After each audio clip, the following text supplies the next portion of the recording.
नमस्कार साथियों, हिंदी नेटशाला चैनल में आप सभी का पुनः हार्दिक स्वागत है।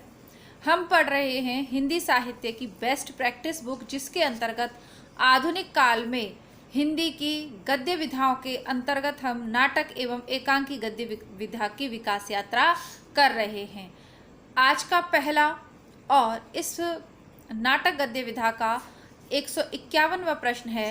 एकांकी संग्रह पृथ्वीराज की आंखें के रचनाकार कौन है? भुवनेश्वर, उदय शंकर भट्ट, लक्ष्मी नारायण मिश्र, राम कुमार वर्मा।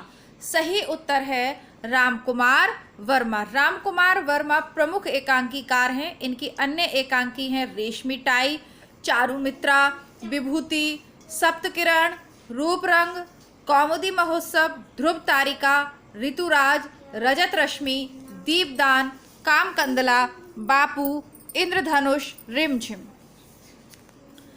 अब आपको जो प्रमुखतः पुराने पेपर में पूछी गई है वह है पृथ्वीराज की आंखें, रेशमी टाई, सप्तकिरण, कौमुदी महोत्सव, ये इनकी कुछ प्रमुख, और बापू, ये इनकी 3-4 प्रमुख एकांकियां हैं जो पूछी जाती रही हैं। कौन सा जयशंकर प्रसाद का नाटक नहीं है? विशाख, राज्यश्री, ध्रुव स्वामिनी, सिंदूर की होली। जैसा कि हम सभी जानते हैं, सिंदूर की होली लक्ष्मी नारायण मिश्र का नाटक है। UP assistant professor, MA, net परीक्षा के सिलेबस सहित विभिन्न प्रतियोगी परीक्षाओं के सिलेबस में लगा हुआ है और हिंदी बुकशाला चैनल पर हमने इसको पूरा पढ़ा है। इसीलिए हम जानते हैं कि यह लक्ष्मी नारायण मिश्र का नाटक नहीं है। सिंदूर की होली जयशंकर प्रसाद का नाटक है। सिंदूर की होली जयशंकर प्रसाद का नाटक नहीं है। जयशंकर प्रसाद द्वारा रचित नाटक हैं सज्जन, कल्याणी परिणय, करुणालय, प्रायश्चित, राज्यश्री, विशाख, अजातशत्रु, जन्मेजय का नागयज्ञ, कामना, स्कंदगुप्त, एक घूंट, चंद्रगुप्त और ध्रुव स्वामिनी। एक घूंट इनकी एकांकी है। जगदीश चंद्र माथुर का एकांकी संग्रह कौन सा है? मुक्ति का रहस्य, कौमुदी महोत्सव, समस्या का अंत और भोर का तारा। कौमुदी महोत्सव तो याद कर लीजिए रामकुमार वर्मा का है, तो इनका नहीं हो सकता। तो इसीलिए जगदीश चंद्र माथुर का प्रमुख एकांकी संग्रह है भोर का तारा। मुक्ति का रहस्य, ये अन्य ऑप्शंस में जो दिए हैं ये किसके हैं, ये हम आगे देखेंगे। यहाँ देखेंगे जगदीश चंद्र माथुर के एकांकी संग्रह, तो वो है भोर का तारा। जगदीश चंद्र माथुर के अन्य एकांकी हैं मेरी बांसुरी, रीढ़ की हड्डी, मकड़ी का जाला, खंडहर, घोंसले, कबूतर खाना, ओ मेरे सपने, शारदीय और बंदी। प्रतियोगी परीक्षाओं की दृष्टि से जो अत्यंत महत्वपूर्ण है वह है जगदीश चंद्र माथुर के भोर का तारा और रीढ़ की हड्डी। जगदीश चंद्र माथुर की रीढ़ की हड्डी एकांकी भी बहुत पूछी जाती है। नारी जागरण का महाकाव्यात्मक नाटक किसे कहते हैं? अजातशत्रु, स्कंदगुप्त, ध्रुव स्वामिनी और चंद्रगुप्त। तो इसका बिल्कुल सीधा सा आंसर है ध्रुव स्वामिनी। चारों ही नाटक जयशंकर प्रसाद के हैं, लेकिन नारी मुक्ति की या नारी जागरण की जो सबसे ज़्यादा जिसमें प्रस्तुति है वह इनका ध्रुव स्वामिनी है। जयशंकर प्रसाद कृत ध्रुव स्वामिनी नाटक में आधुनिक नारी की गहन समस्या, विवाह विच्छेद और पुनर्विवाह की समस्या को प्रस्तुत किया गया है। इस नाटक के प्रमुख पात्र हैं रामगुप्त, चंद्रगुप्त, ध्रुव स्वामिनी, शकराज, मिहिरदेव, शिखर स्वामी, पुरोहित, कोमा आदि। प्रकाशन वर्ष की दृष्टि से भारतेंदु हरिश्चंद्र की रचनाओं का सही कालक्रम किस विकल्प में है? तो ऑप्शन नंबर बी, वैदिक हिंसा, हिंसा न भवती, चंद्रावली, भारत दुर्दशा और नील देवी। देखिए इनके प्रकाशन वर्ष देख लेते हैं। वैदिक हिंसा, हिंसा न भवती 1873, चंद्रावली 1876, भारत दुर्दशा 1880 और नील देवी 1881।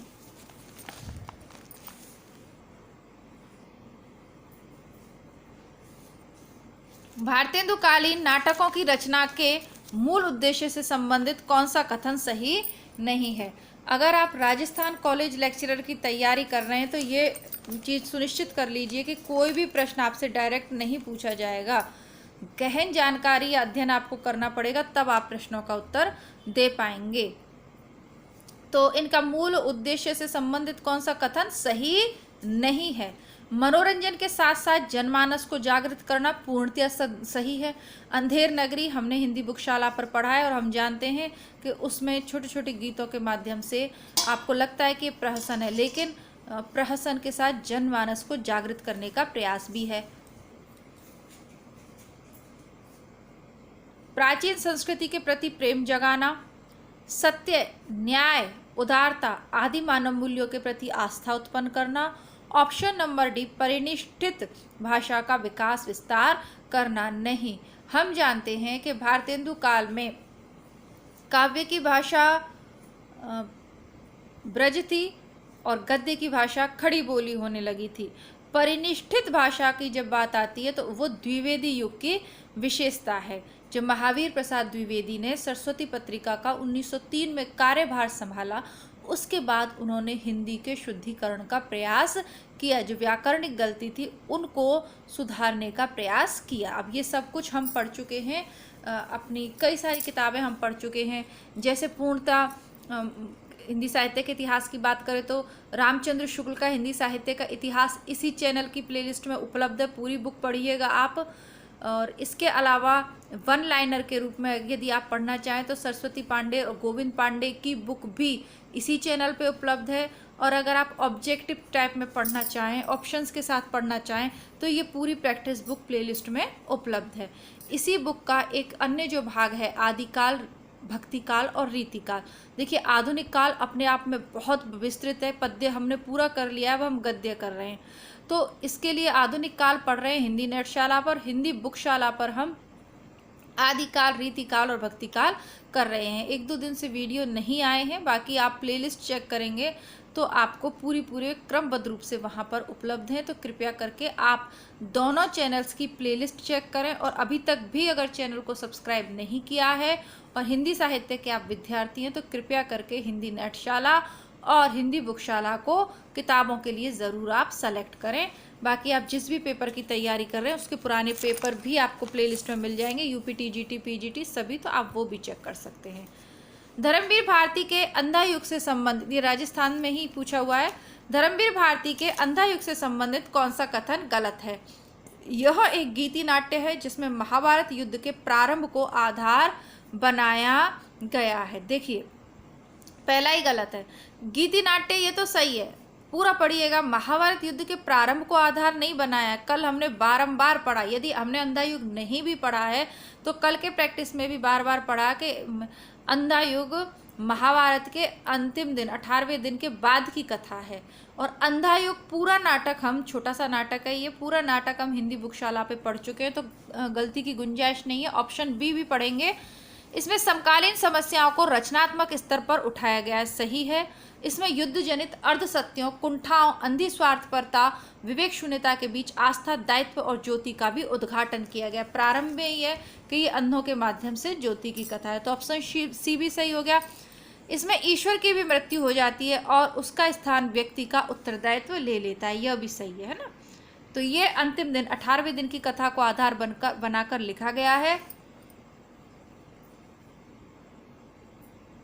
तो ये गलत है कि ये प्रारंभ को आधार बना के लिखा गया। तो ऑप्शन नंबर 1 गलत है, बाकी सही है। जी, आप कई बार आप लोग शिकायत करते हैं कि ये आपके वीडियो में पूरा नहीं दिखता, तो मैंने आपको पूर्व में भी बताया, मेरा प्रयास तो रहता है, लेकिन उसका कारण ये कि किताब जो है काफ़ी लंबी भी है और काफ़ी चौड़ाई में भी काफ़ी है, और फ़ोन के छोटे से कैमरे में कई बार ये नहीं आ पाती है।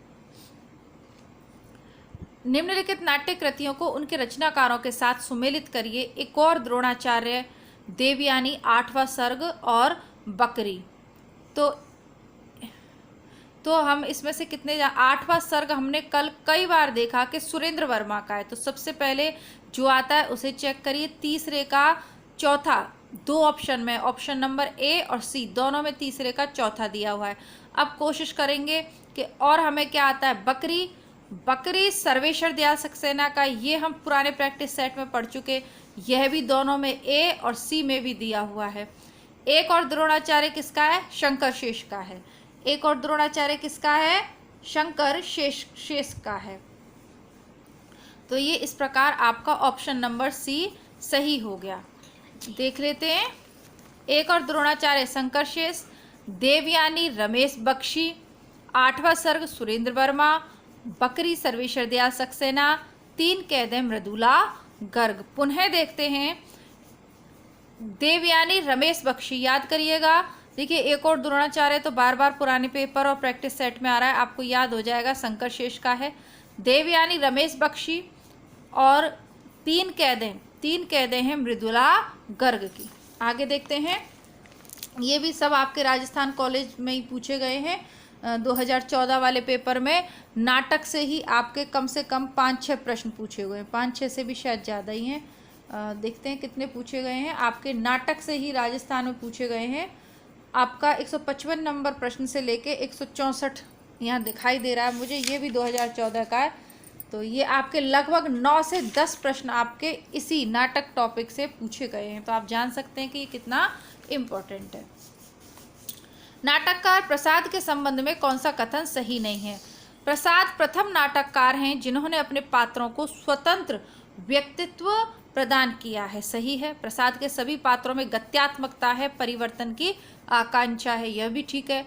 नाटकों के माध्यम से प्रसाद ने सांस्कृतिक पुनरुत्थान का स्तुत्य प्रयास किया। सही है। आप चंद्रगुप्त पढ़ो, स्कंदगुप्त पढ़ो, सभी है।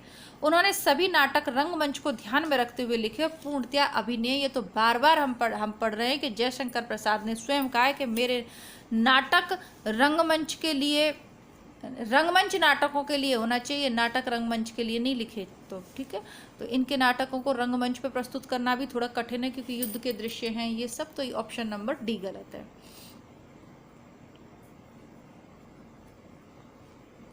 प्रसाद के नाटक और उनके पात्रों से संबंधित कौन सा कथन सही नहीं है? चाणक्य लक्ष्य सिद्धि के लिए साधन की पवित्रता को आवश्यक मानता है। ध्रुव स्वामिनी नारी अधिकार की आवाज बुलंद करती है।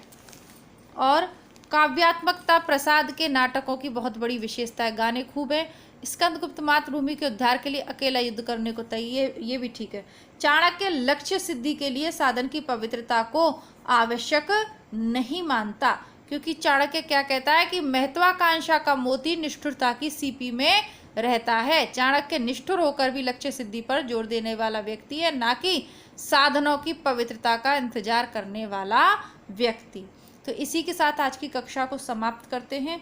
पुनः आगे के प्रश्नों के साथ आपसे मिलती हूँ। तब तक के लिए नमस्कार, धन्यवाद। और इन वीडियोस को जो विद्यार्थी अपने मित्रों को या अन्य लोगों को शेयर कर रहे हैं उनका भी बारंबार धन्यवाद। नमस्कार।